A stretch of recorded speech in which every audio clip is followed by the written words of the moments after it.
India market invest মাইন্ডসেটে আপনাদের স্বাগত। যা চ্যানেল নতুন এসেছেন তাদের করলো প্লিজ চ্যানেলটাকে সাবস্ক্রাইব করবেন, লাইক করবেন, বেল আইকনটা প্রেস করবেন, তার সাথে অল বাটনটা প্রেস করবেন, নোটিফিকেশন সঙ্গে সঙ্গে আপনাদের কাছে গিয়ে পৌঁছাবে।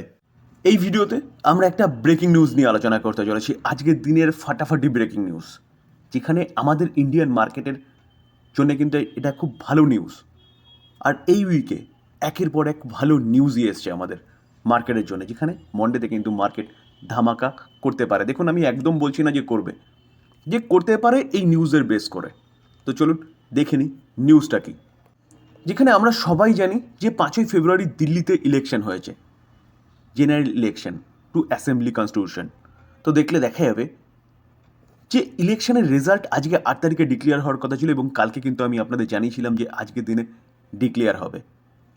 তো ক্লিয়ার মেজরিটি পেয়েছে কে? বিজেপি।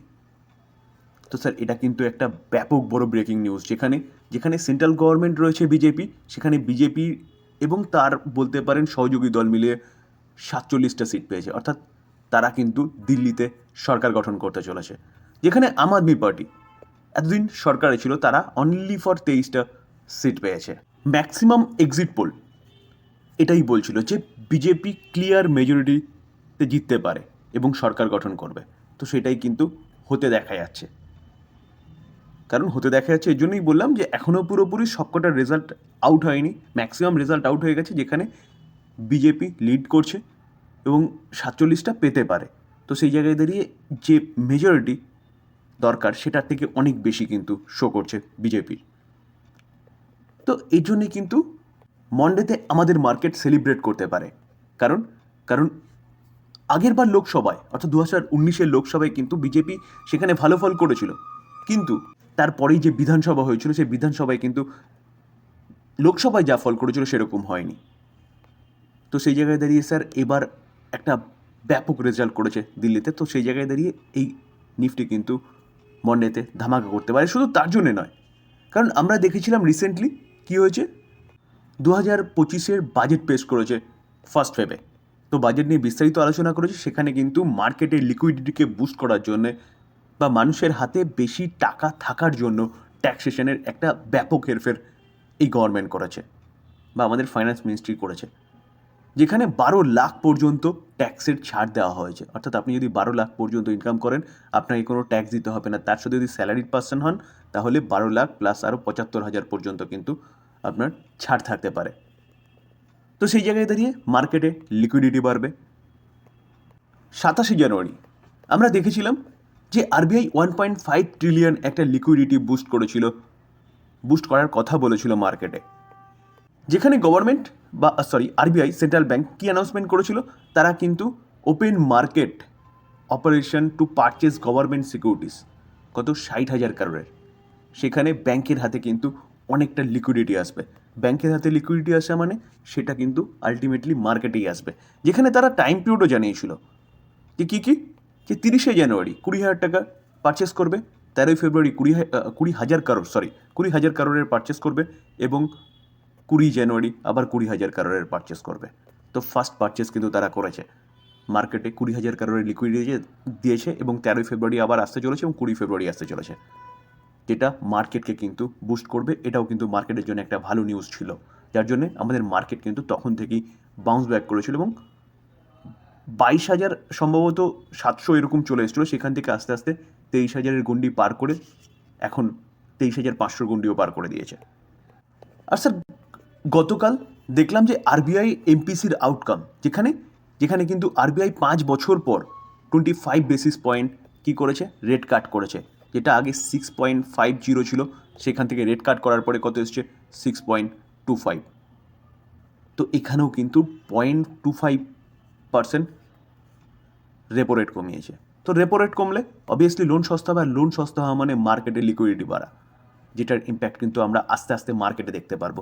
তো এতগুলো পজিটিভ নিউজ পাওয়া গেছে একের পর এক, 27 তারিখ, 1 তারিখ, 5 তারিখ, 7 তারিখ, তারপর হচ্ছে আজকে 8 তারিখ।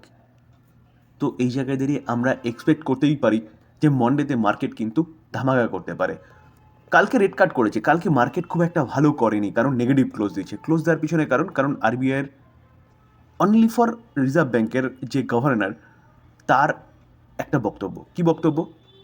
যে তিনি সন্দেহ প্রকাশ করেছে যে নেক্সট রেড কার্ড ফ্লুয়েন্টলি হবে কি না। কারণ কারণ অলরেডি একটা রেড কার্ড করেছে। রেড কার্ড করার পরে তিনি সন্দেহ কেন প্রকাশ করছে?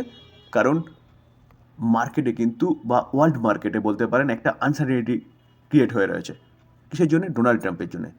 হট করে কোনো দেশের ওপর ট্যারিফ লাগাচ্ছে, কোনো দেশকে বলছে আমি নিয়ে নেব। তো এই জায়গায় দাঁড়িয়ে কিন্তু ওয়ার্ল্ডের যে ব্যালেন্স, ইকোনমির ব্যালেন্স, সেই ব্যালেন্সটা কিন্তু টালমাটাল হয়ে গেছে। তার জন্যে তিনি তার স্ট্যান্ডটাকে কি রেখেছে? নিউট্রাল রেখেছে। কারণটা একটু আগে বললাম, যেখানে কিন্তু গ্লোবাল আনসার্টেনিটিস রয়েছে, তার জন্যে ইনফ্লেশনের রিস্ক রয়েছে। যেখানে এই চার্ট দেখলে দেখা যাবে 2019-এ 5.15 ছিল। সেই সময় কিন্তু আমাদের ইন্টারেস্ট অনেক কম ছিল, অর্থাৎ এফডি ইন্টারেস্ট বলুন কি লোনের ইন্টারেস্ট বলুন। সেখান থেকে কাট করতে করতে 2020-তে অনেক কমে চলে এসেছিলো, 4%-এর কাছাকাছি রেপো রেট চলে এসেছিলো। সেখান থেকে কোভিড শেষ হয়েছে, তারপরে ইনফ্লেশনকে কন্ট্রোল করার জন্য কিন্তু আরবিআইকে বাড়াতে হয়েছিল ইন্টারেস্ট রেট। সেটা শুধু আরবিআই না, প্রতি কটা দেশের সেন্ট্রাল ব্যাংক বাড়িয়েছিল। তো বাড়ানোর পরে এই ফার্স্ট টাইম আমাদের সেন্ট্রাল ব্যাংক রেট কাট করেছে। তো সব দিক থেকেই সরকার এবং আরবিআই চেষ্টা করেছে মার্কেটে লিকুইডিটি প্রোভাইড করতে। তো সেই লিকুইডিটি কিন্তু আস্তে আস্তে আসবে এবং মার্কেটকে সক্রিয় করবে। আমি কালকের আলোচনায় দেখিয়েছিলাম যে যখন থেকে রেট কাট হয়েছে, ইউএসএ বলুন বা ইউরোপে বলুন, সেখান থেকে কিন্তু তাদের মার্কেট যথেষ্ট ভালো করেছে লাস্ট 6 মাসে। কারণ লাস্ট 6 মাস ধরে কিন্তু রেট কাটটা চলছে, ইউএসএ বলুন কি ইউকেতে বলুন কি জার্মানিতে বলুন।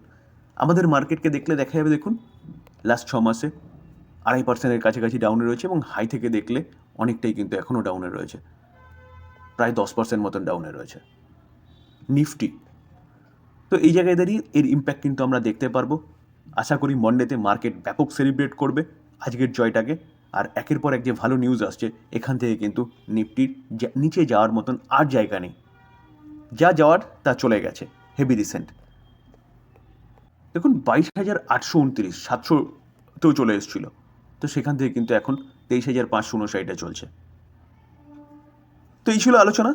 স্যার আমি একবারও বলছি না যাবেই, এখান থেকে নিফটি ভালো করতে পারে, মন্ডেতে ভালো আফসাইড মুভমেন্ট দেখাতে পারে, আমি সম্ভাবনার কথা বলছি। কারণ মাহল সেরকমই বলছে, এটাকে কেউ এরকম ধরে নেবেন না যে আমি বলছি যে যাবেই।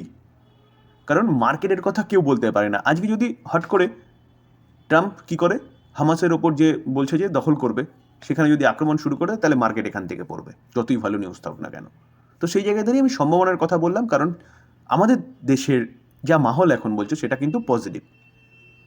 তো এই ছিল আলোচনা। যদি আলোচনা ভালো লাগে, যারা চ্যানেল নতুন এসেছেন তাদের প্লিজ চ্যানেলটাকে সাবস্ক্রাইব করবেন, লাইক করবেন, বেল আইকনটা প্রেস করবেন, তার সাথে অল বাটনটা প্রেস করবেন, নোটিফিকেশন সঙ্গে সঙ্গে আপনাদের কাছে গিয়ে পৌঁছাবে। থ্যাংক ইউ, ভালো থাকবেন।